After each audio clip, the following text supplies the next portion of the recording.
one of my lives prior. So he had it correct. He said he wasn't with the original 9. Okay. He came a few months, even a year after that. Now, do you happen to know who those brothers were? Do you happen to remember their name? No. Okay. No. Now, excuse me, I'm sorry, go ahead.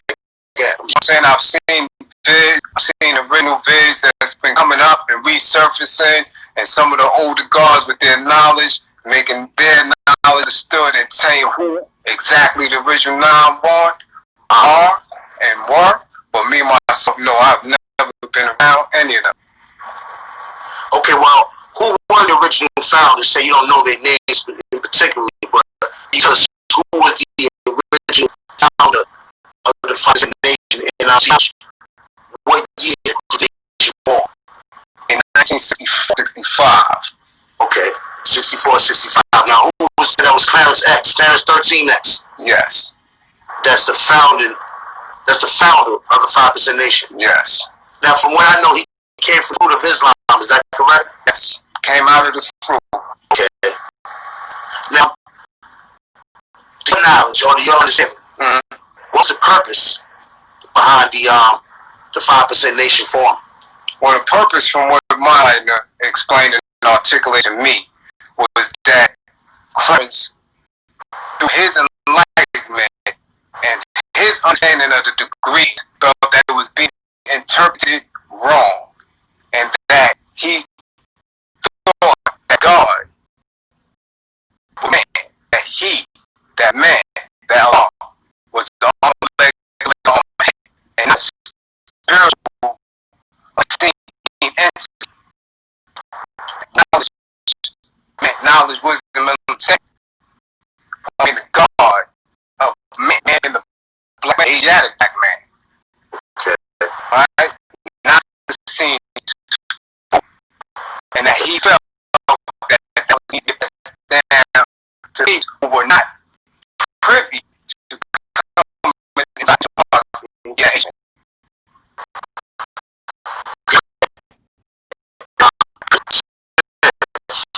Was the original of the nation of Israel before he left the nation?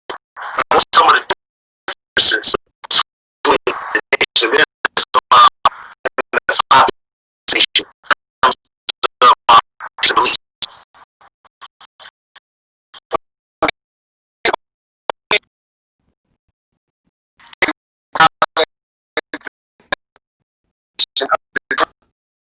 Degrees and lessons that was in the nation law.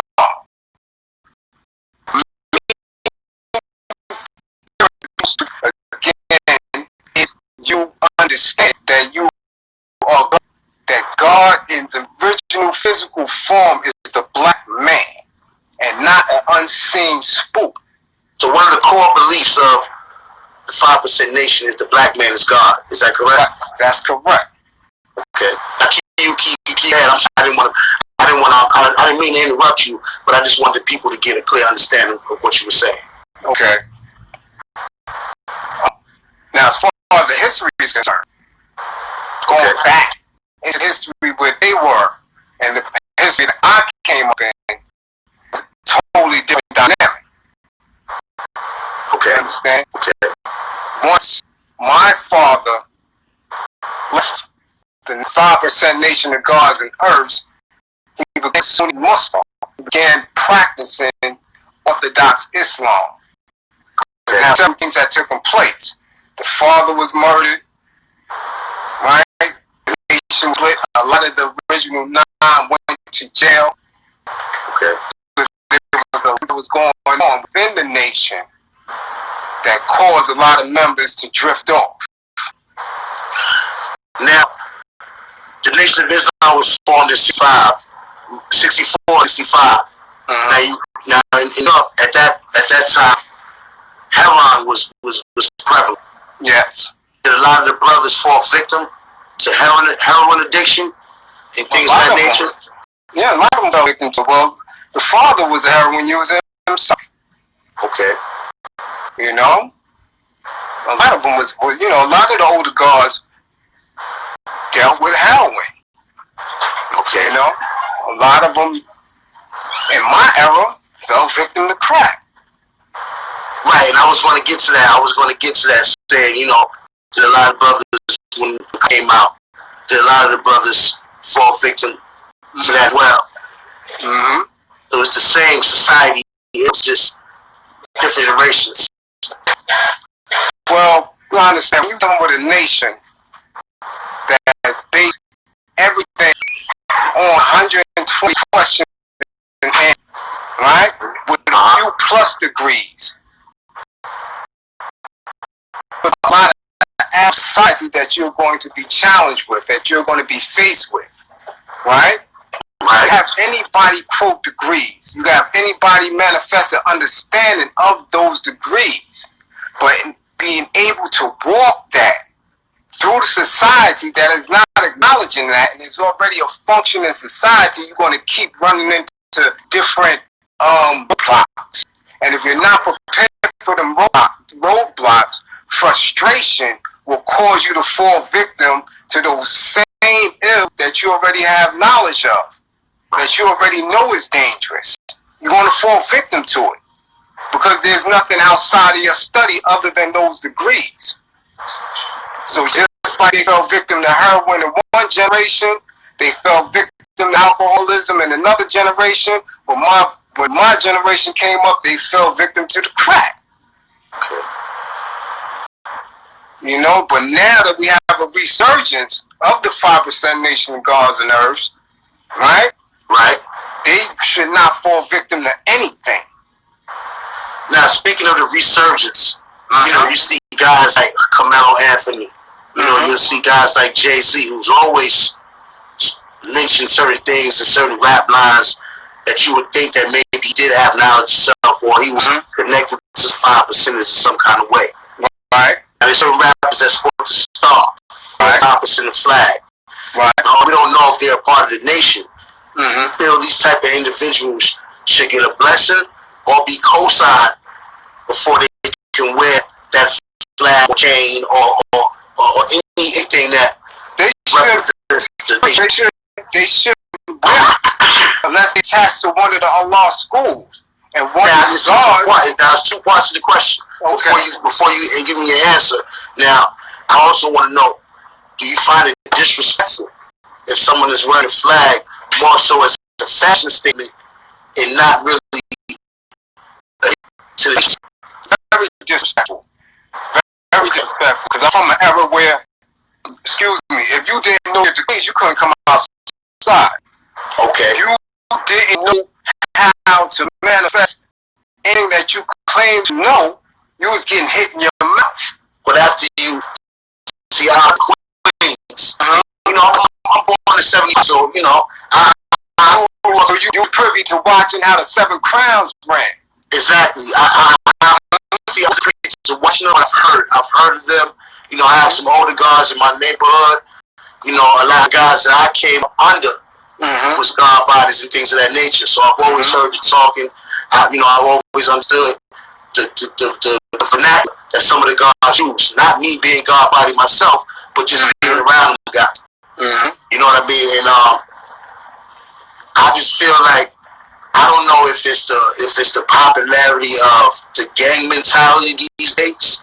I just feel like if we could get back to some of the original teachings of the nations of gods and earths, that's something way more positive than the gang culture.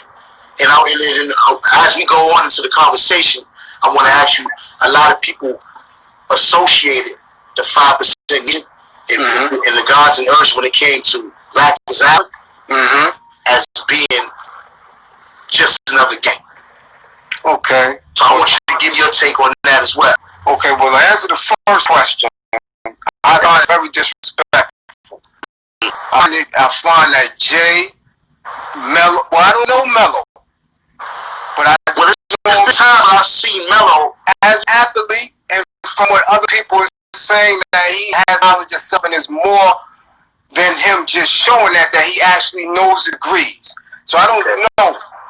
As far as Jay, I seen Jay come through the door with Jazzo, and that was part of the Ansar community. So if he has knowledge of self and he's embracing that, you understand what I'm saying? If he's embracing the universal flag of 5% nation, these brothers need to be attached to an law school.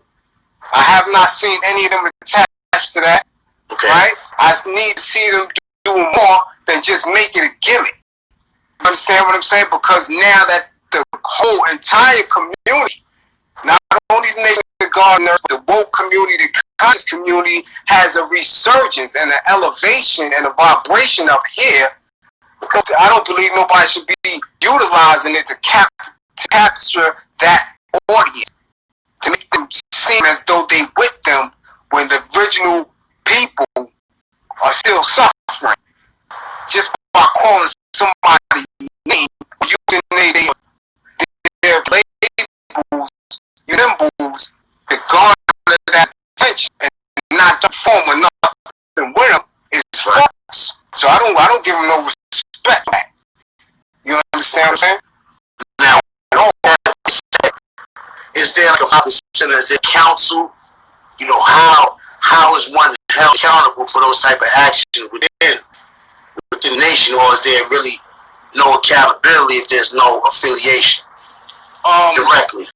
There's always been a council. You can go to any cipher at any of the law schools. You know, we lost a couple of powerful older guys that used to have a format, a lane that could get to these individuals. You know, we lost Father Divine, who was from Nubia. You dig? We lost Prince Allah out of Star City. You know, in Medina, everybody know we lost Papa Wu. You know, Freedom of Law. You know, it was a few older guards that had that direct lane to these industry people. You know what I'm saying? That could make them, you know, at least feel a certain way if they couldn't exercise extreme justice to get at these individuals for doing that. But again, we live in a different time where these dudes have different protections. You understand what I'm saying? So, you know, they can get away with that. Where somebody else in the past couldn't. Now, you mentioned that Jay-Z came through with Jazzo, who represents the Ansar. Can you explain the difference to the people between the nation and Ansar, if there is a difference? So it was a heavy. The Ansar utilized, you know, portions of these and the lessons, right, of the 5% Nation of Islam, and utilized lessons and degrees from the Nation of Islam, and then had their own understanding of what those degrees meant, and incorporated their own understanding into their own way of life and their own pamphlets. But they were, again, something that came out of a more spiritual aspect, right? The Nation of Gods and Earths dealt with science and math. Nothing outside of man. Nothing outside of the black man. The black man is master and controller over everything in the universe. That's the main difference between the Nation of Gods and Earths and any other way of life or any other religion, any religious sect. Religion is dealing with spirituality that is outside of the man, and anything that the man can't comprehend, they attribute that to something that is way out, or far down under. The nation don't believe in that. You see, so when you got people like Jay and Jay Electronica who are spitting different things in between the bars, where you on one hand saying that you believe in the 5% in the nation, but then you also say you acknowledge people that's prostrating, is confusion, and it shows that it's gimmicky and it's not coming from a solid perspective and a true base. Right. Now, so would you say, in a nutshell, would you say the Ansars was kind of like just the way that the 5% Nation branched off from the Nation of Islam? Yeah. The Ansar Nation was a branch kind of off of the 5% Nation? Everything came out of the 5. Everything had its breakdown. Everything came out of certain schools of thought. Okay. Right? Master Farad Muhammad, right, taught Elijah. Elijah took his understanding and built the nation of Islam, and up out of that fold in Clarence 13X, right, who built the nation of gods and earths, the 5% nation of gods and earths, right? Now the Ansar community, because every generation you're going to have a different understanding. Right. The Ansar community was something that was totally different. It mixed Islam with a whole lot of other things and their own understanding. Okay. Right? They had a few nationalism pieces in there, but they had a lot of spiritual pieces in there as well. They had a lot of studies from Egyptology. It was a mix. Okay. You know, it was not something that was totally based on sun, moon, and stars. The black man. They had a lot of little other aspects to it. Okay. And that's where he getting any knowledge himself from, you know? Okay. If you coming through Jazz O lane and you being heavily influenced by Jazz O walked in the Ansar community. Okay. Right? He had staff and everything. So they, you know, you have knowledge yourself. You're very knowledgeable. But as far as knowing all the degrees and walking like someone who is a 5%er, okay, you have different things going on. It was a different way of life. Now, just to go back a little bit, you were sentenced to 33 years in prison at one point in time. Yeah. Now, you spent 9 years in prison on that 33-year sentence. Yeah. Now, you was able to give that time back. Can you tell the people what were some of the circumstances that sent you to prison, that got you that sentence? Not believing in my own potential. Okay. You see what I'm saying? Like I said, I came from a fold where my father was my first enlightener. Okay. So I had everything in the house. You know, my mother was a black nationalist, so I was reading Che, I was reading Miles' Red Book, I was reading Frantz Fanon and all that at 10, 11, 12 years old. That's dope.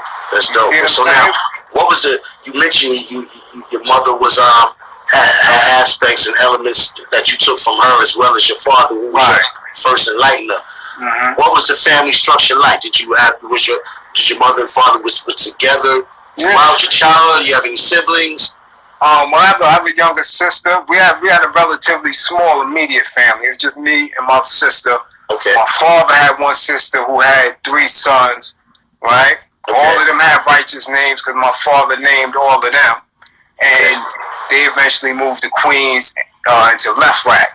So my younger cousin Everlasting ran with Everlasting, Big Wise, and Wop, and all of them in black. So I knew them from my cousin moving out to Left Rack. As far as my mother's side of the family, that family's out of D.C. So they was more into, you know, my mother was very sharp. Her family was into hustling hard. G principal, salute, homie. You did? Okay. So his family structure was tight. But again, like I said, my father had same issues coming through the door with Clarence that he had in his older life when he was a Sunni Muslim. He fell victim to whatever alcohol. He became alcoholic. He had a lot of issues. So by the time I was out of high school at 16, you got too much info up here. Right. Not practicing. I was in the streets. Okay. You understand what I'm saying? So I was a stick-up kid. I put no shade on it or nothing. Okay. Off and running wild, you know. The guards started faltering. There wasn't too many rallies that was right in the hood. You used to come outside your door and there would be a rally.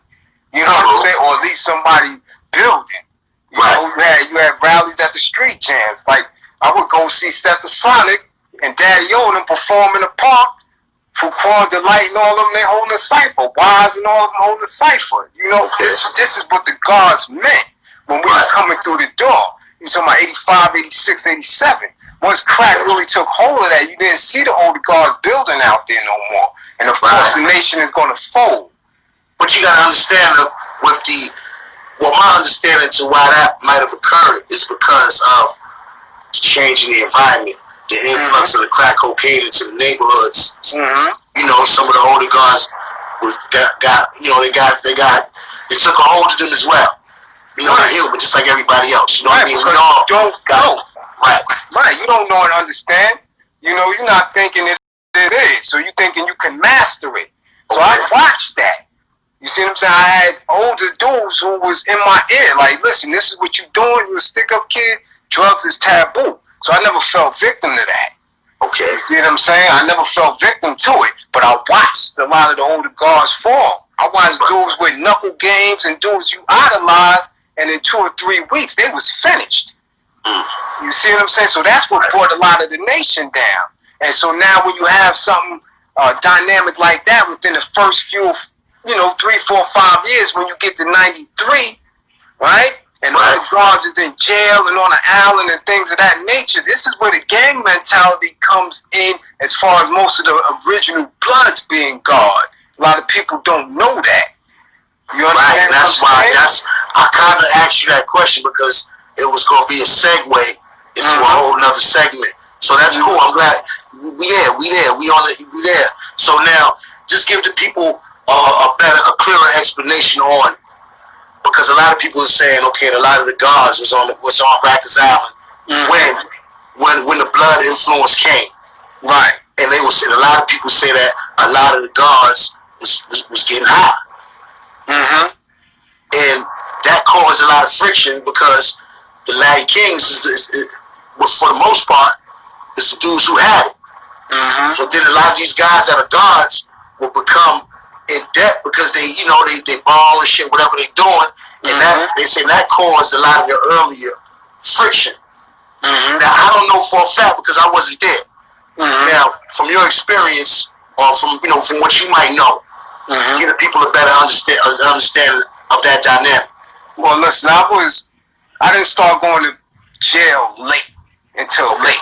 Right? I did some college. I did a tour in the Army. I came home. I'm starting to do things with these hip hop artists, but I'm still throwing my banger. I'm doing a lot. My first bid was from 9-1 to 9-3. Okay. Right? So you was there when they say, quote unquote, that the Bloods formed in 93. I was already up north. Okay, right? So in 93, I'm coming home. Matter of fact, it was around 92. Because as soon as I came home, they dropped Protect Your Neck. So I was running around with them at that time. Okay. Right? When I went back through, in the end of 94, beginning of 95, they was already in it. But they wasn't as entrenched. So the first Blood I met was a guard named Ken Du out of the Bronx. Okay. Little short dude that walked with a limp. Okay. So we building on the degrees. You see what I'm saying? He never. Now you say he was a Blood though by that time. Right, but he never told me from being Blood. Right. Okay. I met him. He told me his name was Du. Okay. And me and him started building. I'm telling him about George Jackson and getting him hip. Right. There's certain things that's going to keep him solid through jail. But he didn't tell me it was Blood because they was running around at that time under the cloak because they was putting in a lot of work. Okay. You see what I'm saying? And they was outnumbered. So he was the first Blood that I met. And he told me it was Blood one day when we was going to court. And he was getting nervous. I said, yo, why are you nervous? He said, listen, them dudes going to try to get at me right there because I ate one of their peoples. Okay. So I said, okay. Y'all on the court. Y'all on the bus going to court. No, we in the pen. Oh, you in the ball pen waiting to go. Right, wait. Okay. So I said, well, I got you. And the way they was speaking and the way they was trying to get at him, I said, well, damn. What is it? Because they was kings. I knew they were kings. Okay. So I'm like, okay. I said, it got to be more than a cut. So I happen to know one of them. You happen to know one of the kings? One of the kings. Okay. So I said, yo, what's good? He was like, yo, that Blood right there hit my man something decent. So I'm like, Blood? So I'm just thinking he's talking slang, like black dude, Blood. Right, right. I'm still, Bloods is West Coast. I'm not even thinking of that shit. Okay. But no, he said, nah, he's in the gang. Long story short, nothing happened. Okay. We get back to the building. I said, son, why he kept saying you Blood? Like, he calling me police like, son, because I'm Blood. I said, Blood? He said, yeah, Blood. I said, like Cali? Like Blood? He said, yeah. Yeah. So I said, so where the rest of y'all at? He said, they in the bank. Okay. You see what I'm saying? So I said, so why they not out here holding down? I said, we don't really be out like that. Because niggas are so outnumbered that as soon as you come out the bank, you put in some bang and go right back. Right. They was only living in the bank. Right. They wasn't coming out like that. Okay. But then, again, like I said, a lot of the older guards and a lot of the guards took to that. Okay. Why? Because they didn't want to take to the Muslims, because at that time, Muslims wasn't seen as no strength. Okay? But this new shit with these young dudes that's running around eating and touching whatever was building momentum. Okay. You dig? So you got a lot of the guards, again, guards got some type of intelligence. So that's why it took me, I had to, just understand how the jail shit go. I understand that, one man standing alone, you gotta be a hell of a motherfucker. Definitely. You know what I mean? So,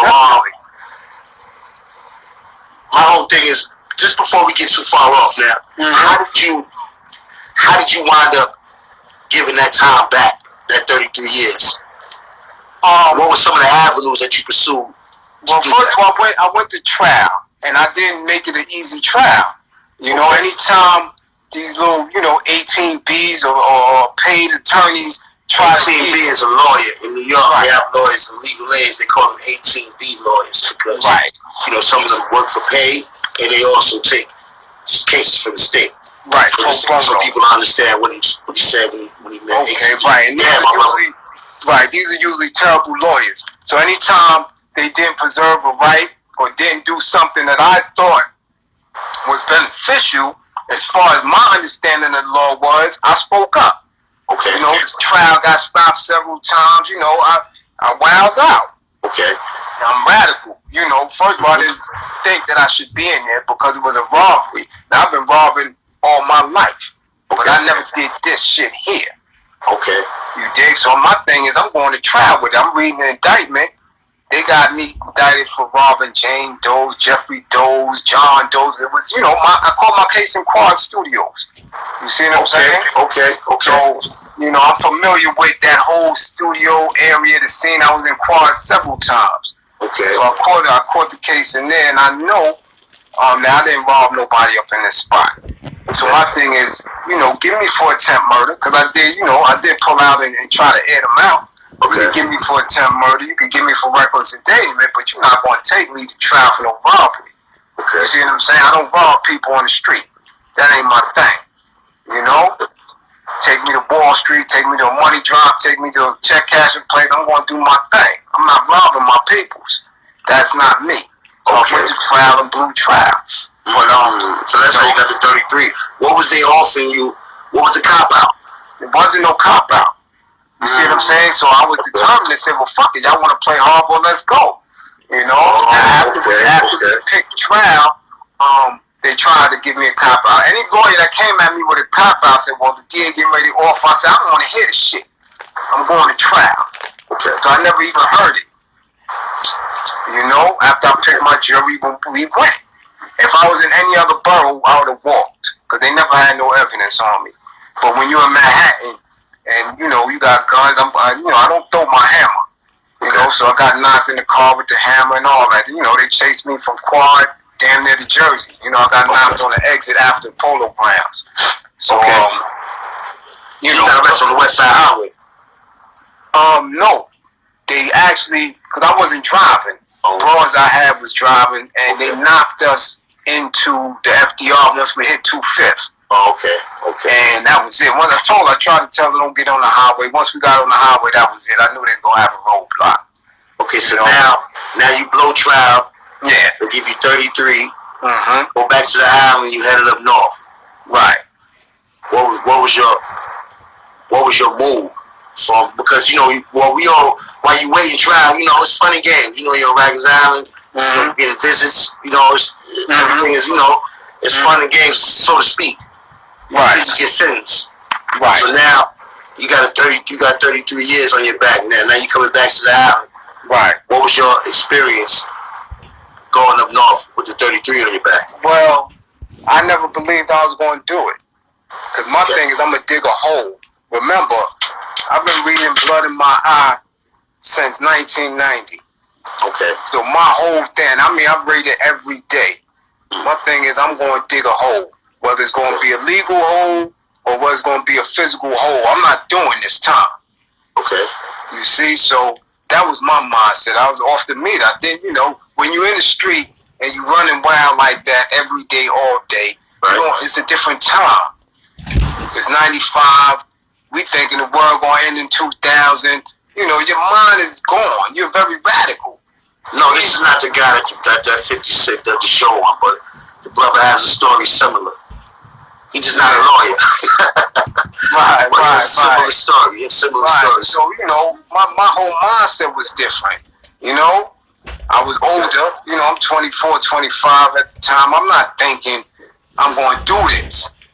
You know, until I got up north and seen dudes that got numbers, 73 numbers, 68 numbers, shit like that. That's what I always like to tell the youngest. You're going to do every dime of that time.